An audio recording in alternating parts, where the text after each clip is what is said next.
আসসালামু আলাইকুম, আমি Nafisa Tabassum, incharge of hormone portfolio of Acme's Kinocare. আমি নিজে একজন মা এবং আমি একজন কর্মজীবী মা।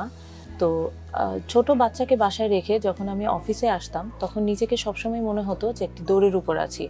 এই মনে হতো যে বাচ্চার খাওয়া, ঘুম বা অফিসের মিটিং, কাজ সব কিছু মিলিয়ে একটা তাড়াহুড়া বা একটা সব কিছুর মধ্যে একটা চ্যালেঞ্জ ফেস করতাম। তো নিজেকে মাঝে মাঝে অপরাধী মনে হতো যে আমি হয়তো সবসময় সব জায়গায় ঠিকমতো সময় দিতে পারছি না। বাসায় থাকলে মনে হতো যে অফিসের কাজ ঠিকমতো হচ্ছে না, আবার অফিসে থাকলে মনে হতো যে আমার বাচ্চা ঠিকমতো খেয়েছে কিনা, ঘুমিয়েছে কিনা। তো সবসময়ই একটি চ্যালেঞ্জ ফেস করতাম।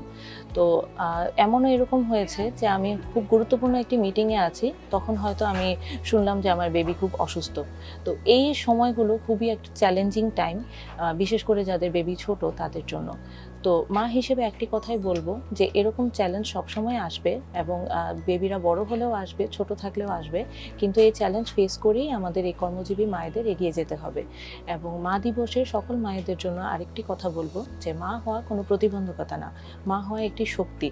তো এই শক্তিকে কাজে লাগিয়ে আমাদেরকে সামনের দিকে এগিয়ে যেতে হবে। তাই এই মা দিবসে সকল মাদেরকে জানাই অসংখ্য শুভেচ্ছা। ধন্যবাদ।